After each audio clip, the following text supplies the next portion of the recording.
Pourquoi une exposition sur la mode africaine dérange autant de monde? Et surtout, qui a le droit de raconter cette histoire? Je te prends quelques secondes, je sais pas si t'entends, j'ai un petit peu la voix cassée, mais ça me tenait à cœur d'être régulière étant donné que c'est le début de ma chaîne.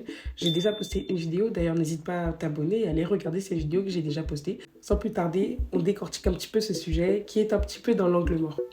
Pour le contexte, en ce moment à Paris, il y a l'exposition Africa Fashion au musée Quai Branly. Sur le papier, c'est une mise en avant de la mode africaine contemporaine avec des créateurs du continent et de la diaspora. On y voit par exemple des designers comme Iman Aissi qui mélangent haute couture et influence africaine. Des tissus wax, des silhouettes modernes, des vêtements qui racontent une identité entre création et héritage. Bref, une mise en lumière de la créativité africaine aujourd'hui. Mais pourtant, ça dérange.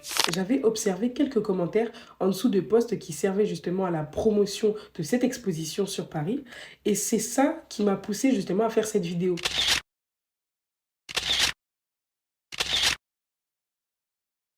J'ai fait mes recherches, j'ai observé, j'ai bien lu. Le problème qui est soulevé, ce n'est pas l'exposition en elle-même, mais c'est le lieu. Le Quai Branly, comme beaucoup d'autres musées en Europe, ont conservé des objets venus d'Afrique, dont beaucoup ont été acquis pendant la colonisation entre le 19e et le 20e siècle. Et aujourd'hui, beaucoup de pays demandent leur restitution. Par exemple, en 1892, lors de la conquête du Dahomey, des objets ont été pris et envoyés en Europe.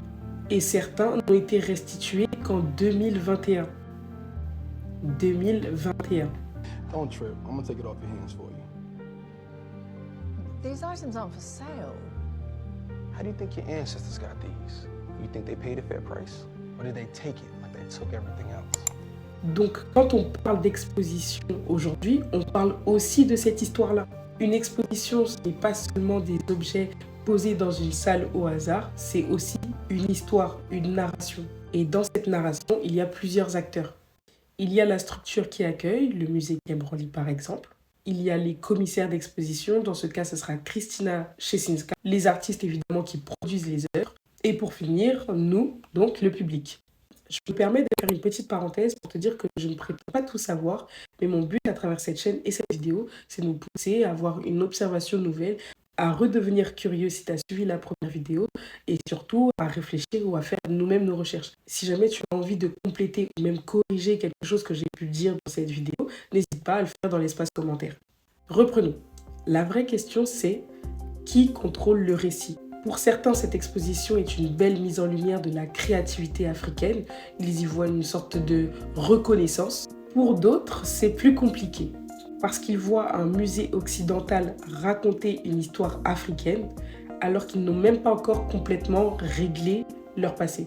Peut-on vraiment valoriser une culture sans réparer la manière dont elle a été prise? Au fond, je pense que vous l'avez compris avec cette manière de penser et cette petite observation que je vous donne.